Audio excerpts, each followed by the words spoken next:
Hello everyone, in this video I want to review Module 6, Week 6, what to expect and some of your responsibilities. Before I do so, I want to go over the course calendar. Specifically, I'm going to look at Week 5. Week 5 is probably one of your busiest week because you had to present. You also had to respond to a discussion about posts based on your presentation. Then you had some short quizzes. There was one quiz on logical fallacy, and then there was a homework from the course textbook which you were supposed to complete. And then you have to turn in a reflection essay based on your work on the viewpoint summary and argument mapping assignment. I think the essay should be easy because it just reflects on your experience working on the project. Now, having said that, I want to say that we have less than 3 more weeks to go and this semester will be over. Particularly this class will be over. Since it's an 8-week class, we will be finishing earlier than expected than the other classes at Harper College. So in week 6, here are the activities that have been outlined. I'm supposed to go over the final project assignment, and I will be going over that in a separate video. Make sure you watch that. There is also a mandatory library instruction session. Well, this is recorded, pre-recorded, so you don't have to schedule any meeting. All you have to just do is go into the specific folder, which is in the Assignments and Projects tab under the folder, in the specific folder for the final assignment project. That's where you're going to find the folder for the mandatory library instruction session. I'm going to walk you guys through that. Now, in week 6, you'll be turning in a research proposal. A research proposal is what tells me what you're interested in researching. I expect that you will go over the instructions for this assignment in order to understand what I'm asking of you to do to turn in a research proposal.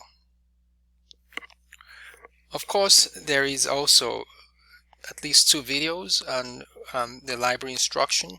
So this just walks you through how you can navigate Harper College's libraries database by Jessica Bruce. She's a librarian who was attached to my class last semester. So this video is pre-recorded, and I felt it's still applicable even though it belongs to my previous class session in this is spring 2024. So you'll find the video, I believe, helpful. I have a presentation on summary and paraphrasing, and that's the one from the instructor. So make sure you take a look at that, and these are the readings for the week. Now, week 6 is less busy compared to week 5, and I have to say that this was by design.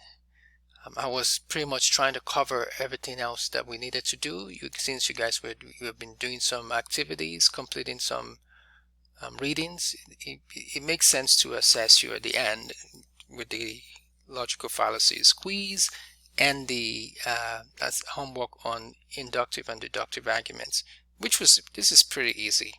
I've done this before. So as you move on, I want you all to keep in mind that this class is an 8-week course.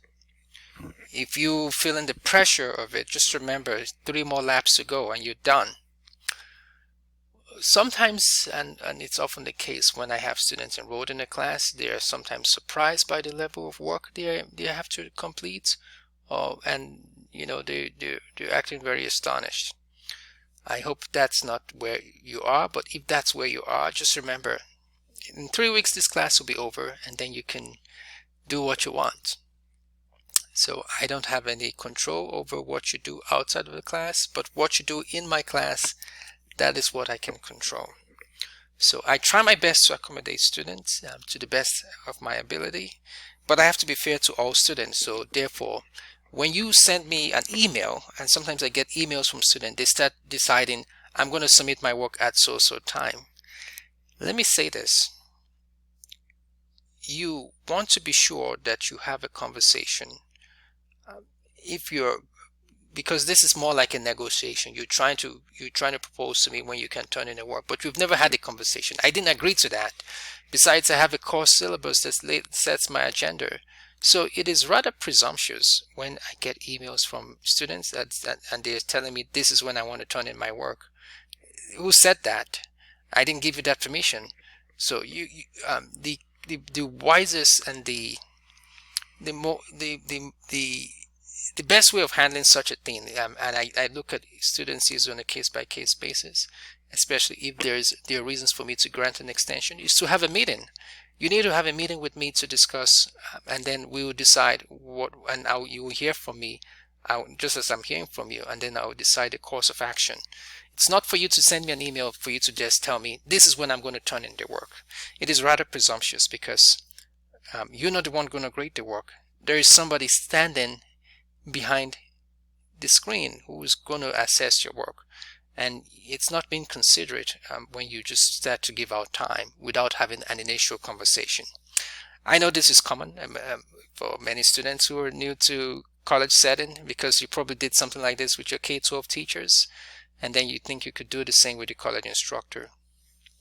That's not the case how it works in college. If you did that, I hope you learned from your mistake, but also keep in mind that communication is vital. If you don't have a communication with somebody, you can't make demands over an email, okay, without when you've not even heard their perspective at all. So that's something I want to cover. I think it's important. I've gotten some emails of that nature, and I need to address this because that's not what I said about how you should turn in work if you're going to turn in work late. I made it specifically clear in the course syllabus. Now let's look at the course calendar and let's go over some of the activities I've planned. So the final assignment projects, well, you're going to find it in the assignments and projects tab. So I'm going to go to final assignment projects and activity. Then I'm going to click Final Project Assignments. So once I click on this, you will see that I've got 3 videos. Now these are not 3 assignments, or however I would say that the final assignment project consists of, it's a 3-part assignment. There is going to be, in these videos I've reviewed the assignment and what I'm expecting from you. So I think it should be pretty obvious. Now, if you're curious what the assignment looks like, I could just preview that briefly, but I'm not going to go into details because this recording should have sought that out. So this is what it looks like.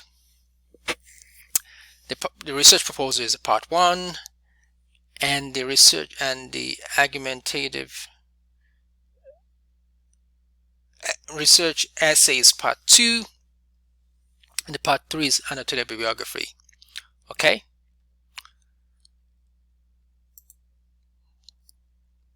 Make sure you watch all the videos. I repeat, watch all the videos in the order you've seen here. It's easy to get confused. That is why I've done it this way, so that to guide you through a step-by-step process. You want to complete the part 1 first before you jump into to complete the part 2.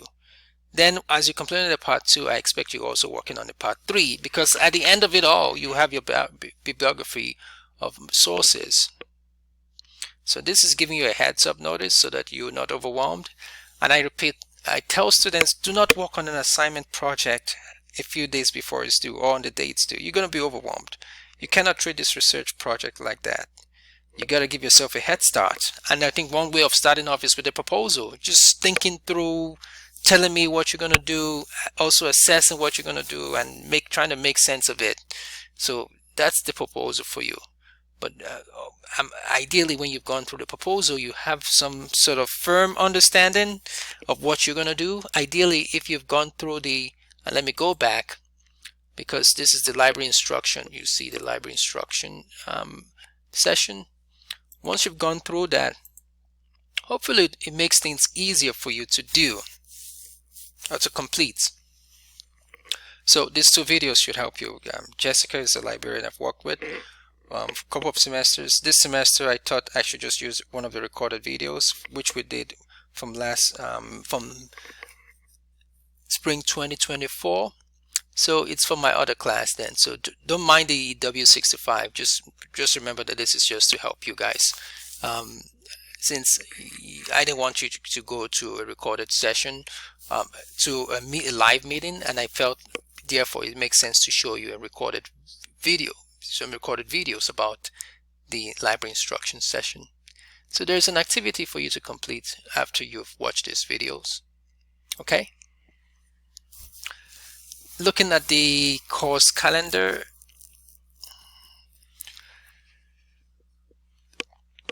you can see some readings that I have here. I'm going to be honest with you. If you want to skip some of the readings, it's up to you. However, when it comes to activities such as the ones I read, you must complete them. Now, these readings are stated so that you have some idea of what I'm expecting from you, but also to inform you as you think and write about your proposal and you respond to this assignment. Okay? So, in the Learning Modules tab, specifically under week 6, activities, these are the list of activities. You can find them. Okay? The reading, the library instruction and activities folder, more supplementary readings, and of course my presentation. Okay?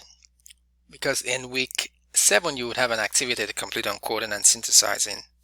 So I gave you here because I want you to see what to expect in case you're thinking about coding and synthesizing your sources. But just to remind you, this will be there's an activity to complete in week 7. Alright, let's see if there's anything else I need to cover that I haven't covered. Well, I think I've covered everything. I just want to say this a short, gentle reminder that if you reach out to me via email to raise a concern, I really prefer that you ask for a meeting. It's very common, and this is a very Gen Z thing, to make demands over email when you've not even had a conversation. When I say conversation, a real conversation is when there is a dialogue with somebody. And that can only happen in a space where there is mutual understanding. And the way to start building such an understanding is by asking for a meeting, or at least waiting for the instructor's perspective. So when you make demands right away from in an email, you don't give me a chance to respond, and that I find problematic as a professional. Well, if you are one of those students, just remember that we all learn and live and grow from our mistakes.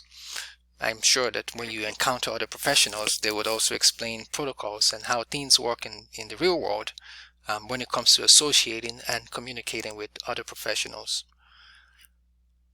On that note, I want to say that I look forward to informing you about how you did on your presentations.